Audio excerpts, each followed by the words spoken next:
Hey, welcome back everyone. This is part 10. We already got to part 10, can you imagine? Of the series. And if you haven't seen the last one, part 9, I will leave a link down below so you can check that out. And this is actually a direct continuation of the last episode. Now, there are some things I still didn't explain well, or I did, but people wanted to learn more. And also, I got a lot of questions, so some of those I'll try to answer in this one. I wanted to kind of finish up with this series, or at least the part where I use Camera Raw for workflow. We still have to cover Lightroom and Capture One. But what I wanted to also talk about is some of the cleanup work, because that seems to be one of the popular questions. So I'll briefly talk about that and then we'll move on to finishing up this series.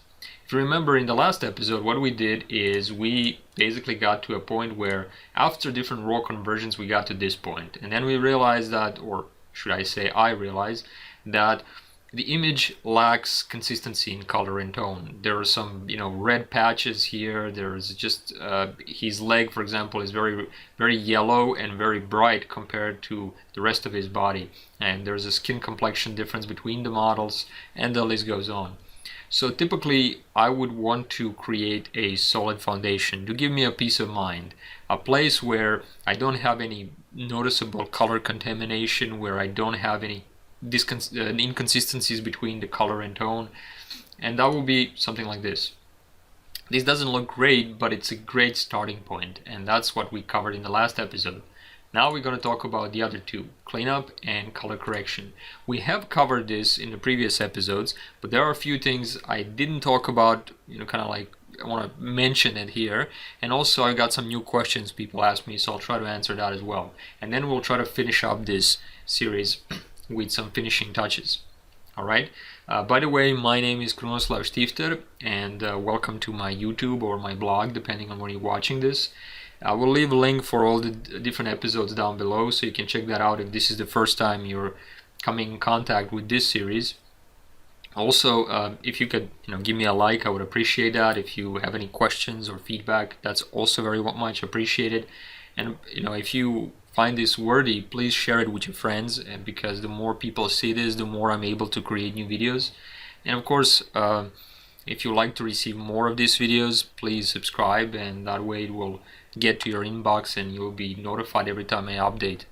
I do post this on Facebook and other places, so you can check out there if you're my friend on Facebook or following me somewhere. But if you prefer be subscribed to YouTube, you can always get update no matter where you are. So let's get started. Okay, so one of the first questions I was asked was, what about the order of these two groups, cleanup and dodge and burn, and color correction? And somebody suggested, well, what if you do your color correction and everything inside of RAW, inside of Camera Raw? And let's say that it's a simple image and you don't have to do all this stuff, even in the color and tone and multiple RAW conversions. You can get everything you want inside the RAW. And then apply cleanup to your image and everything. Well, that could be the thing that you can do and will be relatively easy to do, easier than what I'm doing. However, what you then sacrifice is the flexibility of the workflow, because it is very possible that we as retouchers are going to deal with changes inside our images. In other words, a client might show up and they say, well, you know what, I like the retouching you did to the image in terms of cleanup and healing, but I don't like your color correction. Let's change it back to the original.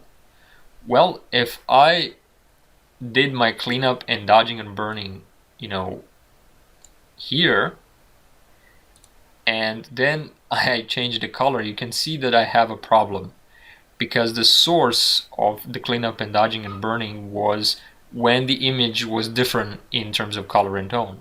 So that wouldn't work, right? So the idea would always be to keep the cleanup and dodge and burn group below color correction. And when I say color correction, I don't mean what we got here below these two groups, which are basically just creating a foundation for an image, color color detox, just removing all the inconsistencies in the color, getting the right tones to match and all that. That's just creating a good foundation. I'm talking about these two last steps, more of a creative type color correction and cleanup and dodging and burning. So here's the problem. If you first do color correction and then clean up and dodge and burn, it works, but only with those color combinations. And if you change something because the client wants you to change something, then you have a problem, right? Your dodging and burning and all that will not match anymore. So the way to avoid that and to keep it more flexible, it is good practice to first do your cleanup and dodging and burning, and then on top of that do your color correction. And this is what I typically do, and I was doing for quite a long time. Somebody suggested a potential variation of this, and the other school of thought here would be to keep the color correction active visibly on the image. Just put the color correction folder on top, and you have something like this. And now, do your dodging and burning and all that below color correction in the layers panel, but in terms of visibility in the image, we first see the color correction and then we work below it. And the idea was that if you have an image, for example, let me create a adjustment layer here so I'll demonstrate what I mean. If you have an image which is this kind of in nature, I'm going to exaggerate here just to show you, right? If you have an image which is this kind of in nature, for example, very dark, and the problem with this be that if you have an image that's this dark, well, then removing the little details in the shadows wouldn't be something you would have to do, right? Because the color correction already took care of that. In other words, we don't have much of a visible detail here. On the other hand, if we had a color correction at the end, which is raising the brightness of the image, all of a sudden all these details in the image have to be worked on because they're going to be that much visible. And the idea was that because of those pretty big factors, you should have a color correction active, create a new layer below it, let's say a blank layer, and then start your dodging and burning and your cleanup and everything. And the idea was that while you have your color correction active, that you would have a better sense of whether or not you need to spend more time on the shadows and highlights, because there is a very good possibility that if you have a dark image or bright image, that highlights and shadows might take care of themselves simply by being darker or brighter, and you don't have as much work in terms of cleanup work. There is one drawback to this with one particular tool, and that's something I will talk about in a minute, but that is certainly one way you can work. The other way would be to deactivate color correction completely and start from scratch and just fix the image the way it is and then apply with carefree color correction at the end. So let's examine both of those options. Alright, so we have two potential ideas that we can approach the image here, right? One would be that we have color correction activated while we're doing our dodging and burning and cloning and healing. The other method is to have it deactivated. First do your cleanup and dodging and burning, and then apply color correction at the end. So what are some of the pros and cons and ways to work around it? Well, let me show you.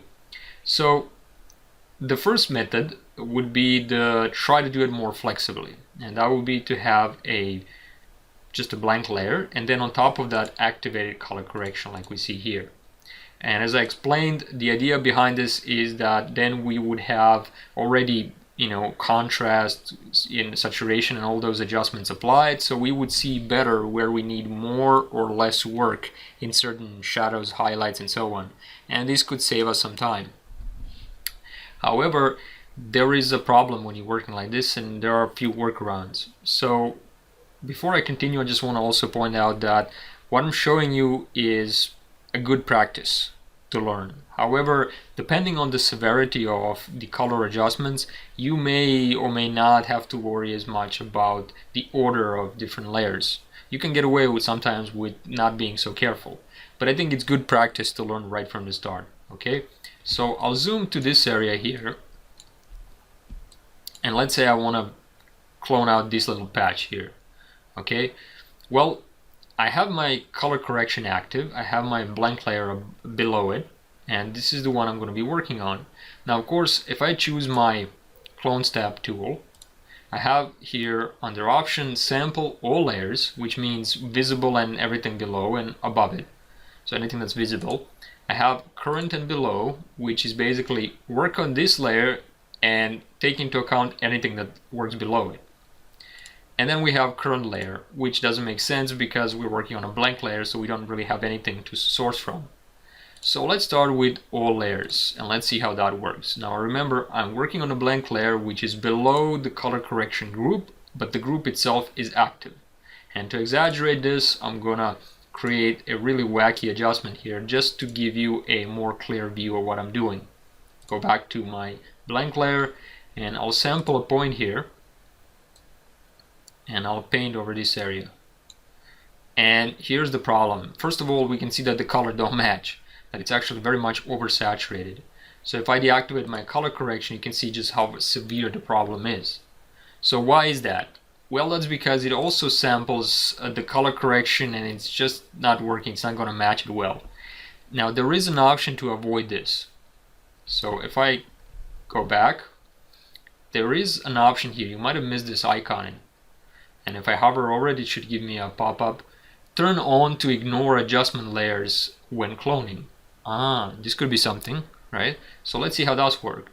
If I click on that, now it should ignore the color correction. So I'm going to click again, like I did before, to sample a point, and I'm going to paint over this. And you can see how much better this looks now, how much smoother this is, right? If I deactivate my color correction, it worked really well. It just ignored completely all the color correction stuff, which is exactly what we want, right? So let me go back one more time and let's go back to original state. But this time I'll deactivate ignore adjustment layers and I'll use current and below. So that's a different sample point. Now it should sample everything that's on this layer and below it, but not above it. So if I click here and I paint, well, what I see now is that I have this option deactivated, turn on to ignore adjustment layers, but it didn't create that problem of color discoloration, right? And if I deactivate, you can see that I did a pretty decent job. So that can work as well. So by combining either current and below or this option for turn on to ignore adjustment layers when cloning, you can avoid messing up your cloning and healing with the color correction which is active above it. Hopefully I'm not going too fast here and you can follow along. But you know, we're in part 10, so I'm expecting kind of more advanced audience by this point. So let's talk about another tool which I use very often, and that would be if I deactivate that one. Let me create another blank layer. The other tool I use very often is healing brush tool. And as you can see, it has the same options and it works in the same way. It also has this turn on to ignore adjustment layers when healing. So it works just like the clone tool. Now, if you were been using Photoshop for a very long time, you know that the clone stamp tool and the healing brush tool are been in Photoshop forever. And over the years, they've added these ideas like sample all layers, ignore adjustment layers, things like that. But they have been around the block for a very long time. The new kid on the block is this one, Spot Healing Brush Tool, which doesn't require you to sample a point. You just paint over an area and it tries to figure out locally what it's going to use. And you can choose between different options. And I guess this tool has been in Photoshop for a long time, but it really wasn't that useful until they introduced fairly recently this option, Content Aware. Now this option is really cool because what it does is if I paint over this area, I didn't sample anything, I just tried to figure out what to pull off from the surrounding area, right? And this might be not a best example of how it works, but it does work fairly well, especially when working with smaller blemishes like these areas here in the hair. So I really like this tool. Unfortunately, it has a problem. It has sample all layers, but it doesn't have that option to ignore adjustment layers. And it doesn't have an option to use current and below. It just has this one option, either sample all layers or just a current layer. So this makes it a bit problematic if you're used to using this tool to use the technique where you have your color correction active and then you work with your clone and heal. So because of that reason, and primarily because of that reason, I typically first do my clone and heal stuff without color adjustment applied, and then once I'm done I would apply color adjustment at the end. Now if you're not used to using this tool all that much, or you use it very sporadically, and you use primarily healing brush tool and clone tool, then using this option current and below, or having this option to turn on to ignore adjustment layers, they will allow you to work while your color correction on the top is active, and you can carefree work below that. However, if you choose this other tool, this may be a bit of a problem. So it depends on how much you use this tool and how you like to work.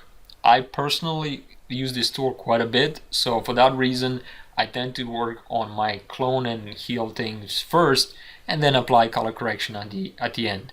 Sometimes this gives me a bit more work, but I guess it's more of a carefree use of it, and because I like using this tool, I'm willing to give that trade-off. Alright, now that we have an understanding of what comes first and for what reason, let's take a closer look at some of the stuff I did to this image, and then we can also take a look at some of the new ways of removing stuff, cleaning stuff, some tips and tricks I want to show you. Okay? So as a good practice, it is always better to keep the cleanup and dodge and burn group of adjustment below color correction. However, color correction can be active. You just have to use some of those workarounds I just explained. So let's take a look about this image itself and what did I do. What are some of the things I cleaned up and why, and then we'll also talk about certain things that you can do if you come across similar situations.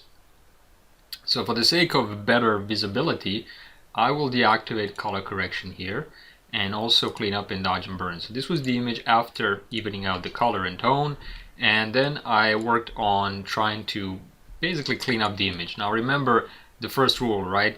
Remove all the unnecessary so that the necessary may speak. That's basically it. We want to basically control what is important inside the image, and to do that we're going to use cleaning up stuff by cleaning up all the unnecessary stuff, all the distractions, and we're going to use the light to help us guide the viewer's attention to a certain element. Now the way the image is, this is unretouched. We just fixed for the color inside the image itself, right? So pretty much it's unretouched. And it looks decent, but if I activate my cleanup and dodge and burn, you can see how much of a difference does it make. It makes it much more professional, and especially if this was some sort of advertisement, perhaps like we saw with Gucci or something like, whatever we wanted to advertise, then in that case we would want it to be, since we're selling a dream essentially, right? We want it to be better than the original, more cleaner, better, to be almost like a subtle fantasy. That's why cleaning all this up makes the image focus a lot more on the models and not necessarily all the details everywhere inside the image. And as you can see, by deactivating cleanup and dodge and burn, just the things like in their hair, right, which looks authentic and there's nothing wrong with that. However, the eye would be much less distracted if this was an oval shape, or if we didn't have all these flyaways everywhere. Because those things make our mind scan all those elements, and we, for a split second later, we haven't focused more on the models, we focused on those elements more. So in those subtle ways, we can little by little just remove stuff from the image, make it much smoother. We haven't really changed the image that much, right? We haven't made them different people necessarily. We still are honoring the authenticity of the original. We're just retouching it, right? Another thing that people ask me is about the things I did for the sand here. If I deactivate this, you can see that there was a lot of sand from the beach and stuff going on here. So this is something I removed, and it left a pretty clean looking skin. Now this is not sharpened yet, so if I sharpen this, then you would see all the details much cleaner. They're just not sharpened yet, and that's one of the things I do at the end. So that's something I'll show you at the end. The same is true for their faces. If you look at this area, this was before and this is after. Before and after. As you can see, I gave him another, like in the last image, I gave him a shave, and I fixed a lot of the stuff in the skin, but I try to keep it very natural looking, all the details to remain pretty much the same, just very smooth. Less details to distract you. Okay, now let's talk about the sand and option to remove or to leave sand. This is a good question. Somebody asked me. Well, the thing with the sand is that the two reasons why I removed it. One reason was that if you look at this image the way it is now, her hand here kind of is a bit distracting, at least to me it is. If this was a full hand or much more of the hand visible, then it would make sense, you know, it's just part of an image and it's a good composition for that hand to be there. But the way the image was framed at the moment, it's not here nor there. So my option here would be probably to just simplify, and the easiest way to do this would be crop it out. And that will be it, right? I wouldn't have to worry about the hand. Now if I wanted to get more of the crop and still remove the hand, I could maybe crop it here and then just clone out or heal out the hand. But that is the, if you think about it as a tighter crop like here, then leaving that sand wouldn't make as much sense anymore, right? Because there's very little of the action where they are and what they are visible. So we want to simplify it as much as possible. So because of I was thinking of cropping this anyway, I thought that removing the sand would be a best way to go. Now I could have cropped it the way it is now and then remove the sand, but let's say the client decides differently, that they want a more crop, or I decided I want a different crop. So that's the reason I removed the sand, not just in that area, but in other elements as well. And the second reason, maybe even more important, why I removed the sand was because, well, this is a tutorial. So it allows me to show you something like removing a sand, which is very common. It's not uncommon that you will get, especially if you do advertisement, a lot of changes in the image, and many of the changes could be really, really interesting, like remove almost reshape the nose, remove this from this piece of image, remove the sand, anything like that. So let's pretend that the clients want us to remove the sand for the sake of tutorial, right? Well, in that case, you just remove it. Now the way I remove the sand, that's the second thing I want to show you, and it's something I already showed you in the previous videos, but here I'll maybe demonstrate it a bit better. So I'll open up all my layers and I'll quickly guide you through what I've done, okay, in the entire image. So here's another micro management, micro good practice. First, I did a general cleanup. This basically means all the really annoying stuff and that take away my attention. So things like, sand here, stuff in their hair. Like if I zoom, you can see some of the stuff I removed, right? Just small details. Or if I show you here, right, just the small details and stuff. Now this is something that I'm pretty sure that no client will tell me, get me that back. So this is pretty safe version of cleanup. That is why it's on its own layer. And I call this general cleanup or something, right? Then I wasn't sure whether a client or not would like me to clean up the beard. So that is why I didn't merge those two layers. I left it on its own layer. Gives me more flexibility, right? In case a client decides that, hey, I prefer a beard this way or that way. So that is the reason why I left it on its own layer. Remember, I talk about flexibility. This is a way to keep the layer stacks at the minimum while keeping the flexibility at the maximum. And the reason why I did the shaving thing is, well, it looks much cleaner and it's a less distracting, right? Because it has these smooth lines versus very rugged in the original. And now this is more of a fashion type models, so we want to keep it. Yes, he's man, he should be manly compared to her and all that, right? But at the same time, we probably want to keep it natural looking, just cleaned up. And that is the reason why I gave him a shave and just groomed his beard.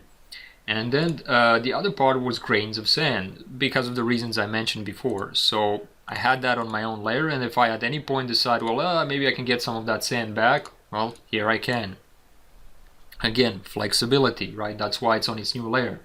And then one I did for the hair, which I thought gave the outline of the model to kind of follow all these other outlines in much more pleasing to eye kind of a way, meaning that it's less distracting, right? Because, you know, these are smooth edges and then you get to hair and it's all over the place. It's natural, it's authentic, I have no problem with it, but from the point of view of how the eyes follow these edges, I don't want the eyes to spend too much time being distracted by this unevenness here, right? And this loose hair here. Because if I do that, then somebody's eyes are spending more time here and not on the models themselves. But if I smooth that out, there's nothing to distract them. They have to look in the middle of the image, which is exactly what we want. So that is why I remove the problems in the hair. And the same is true if I zoom, you'll see what I mean. The same is true for this parts in the hair, right? Like these loose hairs here, which are also lit from a certain way, so they're a bit brighter than the rest of the hair, and they're just distracting because our eyes go for the brightest point and they don't serve the image in any particular way. So why not just remove that? And the same is true for this area here, right? I mean, if the angle of the camera was different, we wouldn't see that. And here it's the brightest part inside the image. It kind of breaks the way hair is parted. So if I remove that, there is no distraction anymore here. We can focus on the face rather than face and the part of the hair here. So hopefully you can see my kind of line of thinking. I don't know if you agree or not with me, but if you do, please leave comments. If not, give me a feedback. I would appreciate it. And then the last thing I did here when it comes to cleanup, I noticed this problem, but I left it on its own layer for the sake of flexibility, so I can always go back. And as she was leaning in, you know, to his cheek, she kind of, how do you call it, folded his skin a bit, and some people might not notice it, but I think it would be nice to just keep it clean. Another thing that it allows me to do is, if you look at it from a composition point of view, and again, this is my opinion, but please leave comments if you think otherwise. The line here, right, on the center is kind of vertical, and the horizon line and everything else is crooked. So that's the only horizontal line that improves the composition, I think. And this is a bit of a, I guess you would call it Dutch tilt for the sake of effect. So I don't mind that the horizon is crooked and all that. It really doesn't bother me here, unlike in the other image I mentioned. But if I leave that cheek, it kind of breaks the only potentially straight line right in the middle of the image. So it's a subtle thing, but I thought that if I remove it, it gives it more of that line, you know, that just kind of centers the image. And of course, once I had that, let me show you. So this is before and after all those elements. And the way I did this was using primarily the spot healing brush tool for grains of sand, healing brush for a bit of a larger areas, and then where I had problems with specific problems like removing hairs and like that, I use clone stamp tool. And I always combine them too. And in one of the videos in this series where I talk about cleanup and how I use the tools, you know how I did that. So I don't think I have to go back into explaining how I did that. But just in case you were wondering, let me show you. I'll create a new blank layer. I'll grab my spot healing brush, and it's super easy, right? I just make it a bit smaller and I just paint over that area. And before you know it, now you can easily remove elements. So that's how I would approach it until it looked like this. But if you look at it like now, there is a problem, right? We have these kind of darker patches everywhere, and this is something that we can't clean or heal because it will disrupt the patterns in the skin. So this is a job for dodging and burning, and this is what I think makes one of the bigger impacts on the image, makes it really smooth looking, and it's a complementary to cleanup stuff. So let me show you how that works. So after I have removed all the things that I could using a clone heal combination, once I have that removed, then it's time to do the dodging and burning as the next step. And again, this is done on its own layer. So let me show you. This was dodging and burning.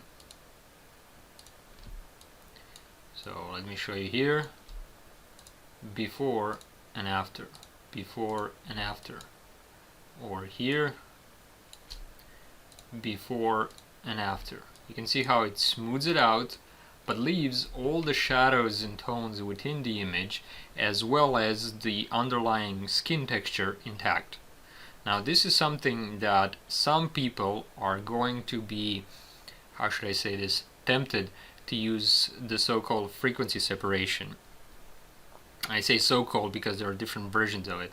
But the idea is that they would use automated techniques to try to do this. And you can in fact do this by automating stuff within Photoshop using frequency separation techniques. But almost always what you'll end up with is a repeating pattern and all kinds of other problems. To a trained eye, it's a visible difference right away.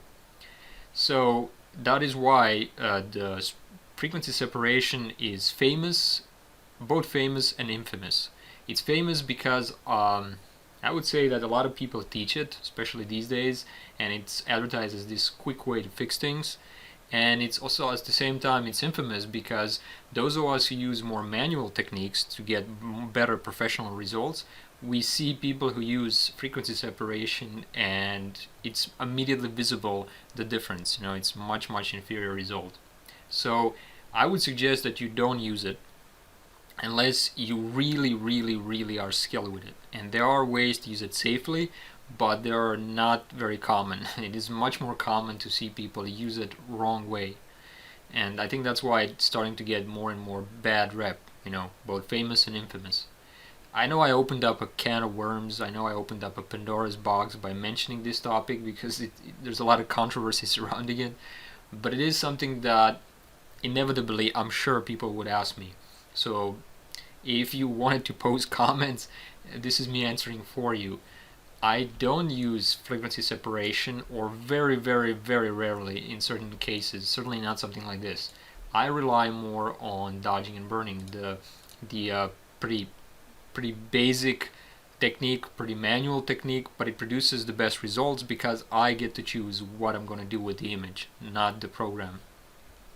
And as you can see, with a little of effort, you can get really nice results.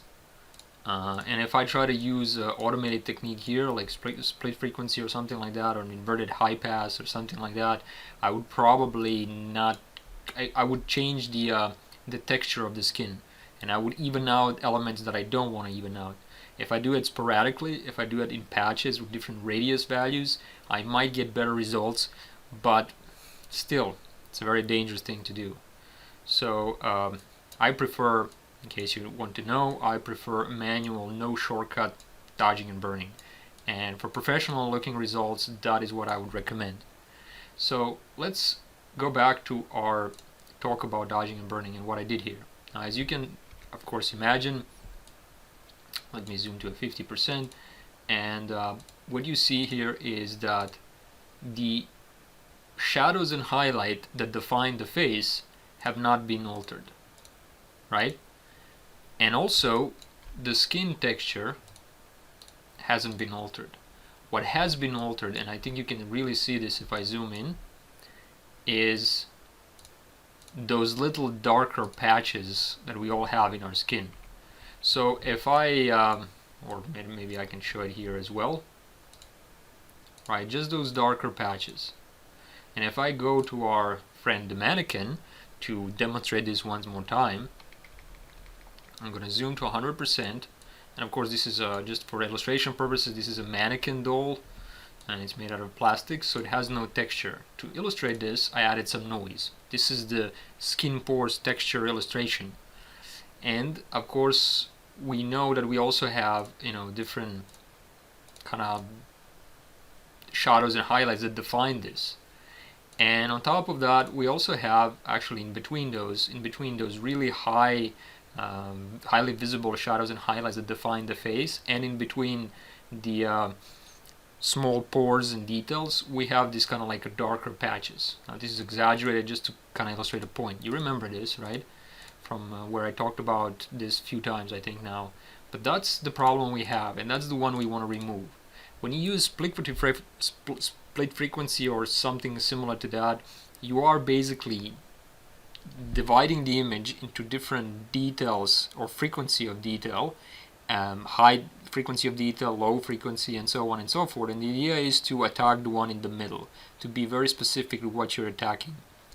Well, that is very good, and we would be able to attack this using some sort of split frequency, but the problem is that it acts on the entire skin and everything in pretty much the same way.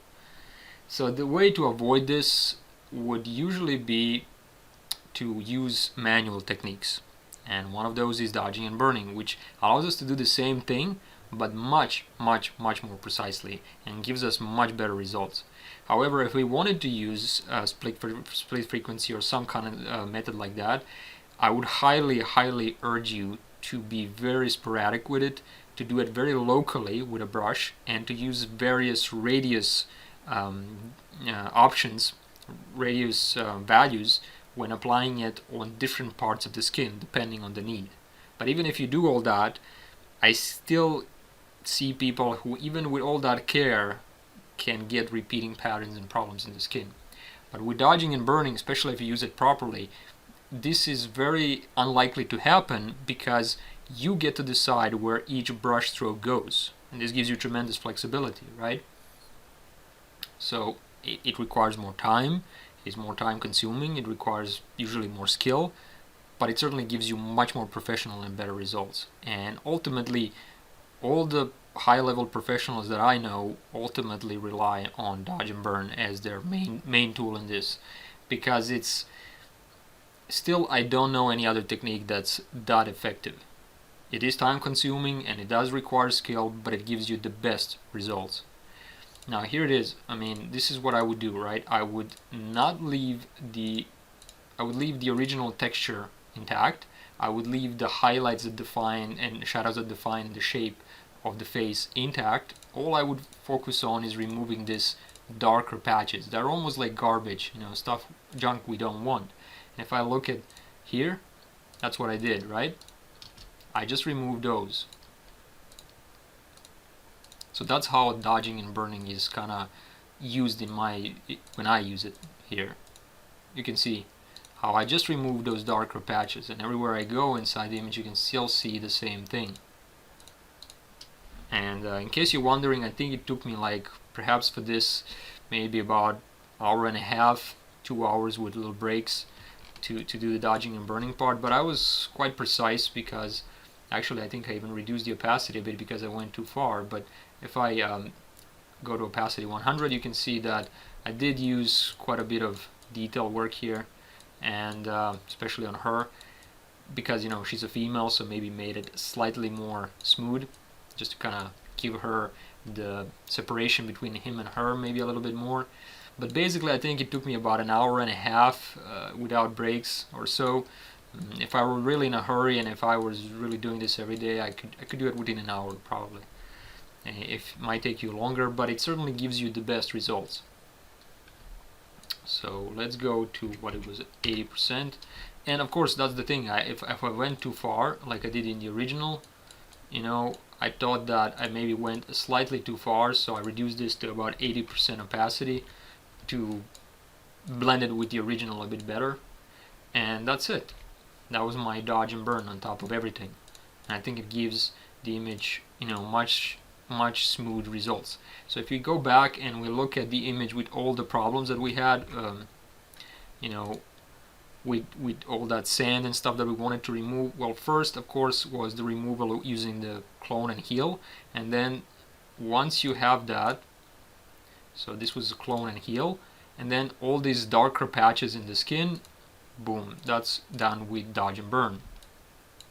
And then on top of that, you might see some discoloration here and there and problems. That's my color layer, you remember that? So things like, maybe you can see it here, I don't know, yeah, it was a bit reddish here in his chest. I smoothed that out, or any other place that I had, and this is so far that we got before, after, before and after. Simplification, right? Simplification is the ultimate sophistication, says Leonardo da Vinci, the great Renaissance man. Okay, so the other two things that I did was basically dodging and burning, but for the sake of demonstration, I used, instead of soft light, I used just curved layers with some masking. And I added one for the shadows, and I added one for highlights. And these two things just gave a bit more dimension to the image. But in this case, I don't have to worry about introducing all the junk and bringing it to surface, because, well, guess what? This layer does that for me. And as you can see, they're all, you know, on their own layer. They're all below the color correction, so it's so easy to change or deactivate certain elements. It does really allow me flexibility while keeping the image very, very clean. Okay, now let's look at this one. This was the one I used. If I go back to my dodging and burning, I'll actually deactivate it for a moment so you can see better. Well, here's the thing. When you're dodging and burning, if you remember I told you before, you typically don't want to be distracted by the color, and you want to boost the contrast slightly so you can see the differences in the skin a little bit better. And that's what I did here. I applied the so-called temporary eye help, right, or whatever you want to call them. And one thing I did, I used hue saturation to desaturate the image, so immediately the color is off. You can see a bit better those darker patches in the skin. And then I just added a curves adjustment to make the contrast a bit more, you know, increase the contrast, and that allowed me to see the problems a lot better. So if I deactivate that temporal layer, you can see how much easier it is to see the problems in the skin. And then when I dodge and burn, it becomes so much easier to see where to do things. Now this is of course a question of, well, if I didn't have temporary eye help activated, I wouldn't maybe spend as much time dodging and burning, because a lot of this stuff I wouldn't see, and that's true. But at the same time, by doing this way, you're really gonna get the best results. More time spent, but best results. And that will be my cleanup and dodge and burn. Now let me show you one more time in case you're interested. And please, by the way, before I continue, please again, you know, leave me some comments if you like what you're seeing so far. Do you have any questions or ideas like, you should have done this, or maybe, you know, I really like how you did this? And that kind of feedback helps, and I think it also includes you in the process, and it makes it more interactive. Other people read the comments, there's a discussion, and that helps everybody. This is educational after all. But as you can see, you know, by using a relatively basic manual approach, I was able to pretty clean up this image fairly well. I'm pretty satisfied with what I've done. So you know, very nicely cleaned up using just those things. And then of course I added color correction. Let's go over that really quickly. So as you already know, I have made my selection of the models and the background, so it's easy to apply adjustments just to them or to the background. So here I had one curves adjustment layer just to boost contrast in the background. So as you can see, mask, white reveals, black hides or conceals, and when you apply it to the background, it just gives it more depth, more contrast. Then I applied a little bit more contrast using just brightness and contrast adjustment, but that was a bit too much, so I added some adjustments using my hue saturation. I lowered the saturation, changed the color a bit to make it more muted, pretty much all standard stuff. And then I applied a little bit of vibrance and saturation. I like doing this sometimes, and I applied it, as you can see, this time with an inverted mask, so it only applies to the models. But as you can see, it kind of brings those stones a little bit more into control and make it more muted. And then I added the same thing using the same mask. I added a bit of selective color for reds. I didn't touch the yellows and neutrals slightly, nothing really that major, but it did make an impact. And then the last thing I did was applied just a regular curves layer across the board, across the entire image with a completely revealed mask. and I think I added maybe even a touch of color. No, I didn't, so just a slight contrast to boost that.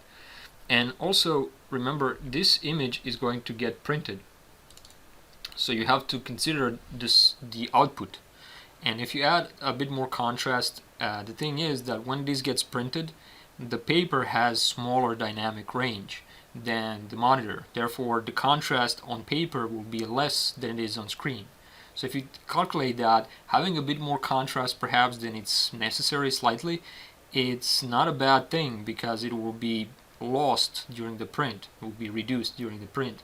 And the same could be said for sharpening. If I applied sharpening and I boost it a bit more, it's going to compensate for the fact that when it's printed, the print will be slightly softer. And of course, if you're posting this on web, then you don't have to worry about those things. So depending on your output, you have to adjust. And with adjustment layers, you can do that very easily, very flexibly. Also, of course, this is done in a way that, check this out. So this is with all the color correction adjustments, right? But if I deactivate cleanup and dodge and burn, I pretty much can see all the details, right? And if I wanted to do something, I could get back to any stage in the image, because I'm keeping that flexible workflow. And hopefully this allows you now to see better what's going on, right? And how I'm using this. Now, the last thing I would do here is probably just crop this image. So I would use my crop tool and just maybe crop it like this. And this is a good practice to leave this delete crop pixels turned off. So if I click OK, it's going to re-render everything, crop it, but because I haven't told them to delete all the crop pixels, that means that I can always go back and correct for the crop if I wanted to. Actually, this is taking too long because I have a lot of stuff, but here it is, right? So this would be my kind of final version. If I were really interested, I could have also, you see how here it doesn't follow this line, so I could have just remove this. Here's what I mean. Maybe make it a little bit better. Use my clone tool here, and perhaps, just oops. So perhaps just continue his kind of shoulder here, and then use my healing brush here. And the idea here, of course, is that, at least my philosophy when retouching, is often that I ask myself, which are the lines that your eyes would like to follow, and how can I help the eyes kind of glide through the image rather than be stuck at certain parts of the image. So oops, and if I did that, now let me show you before and after, right? So it just kind of makes a bit more sense, because we don't see the rest of the muscle here, we don't see the entire shoulder. So that's something I might do, but that will be my final version of the image probably. And now we're still left with sharpening and a few other things that I will show you in the upcoming video. Hopefully this concludes what I wanted to show you, and again, I already made it almost an hour, sorry about that, but I talked too much.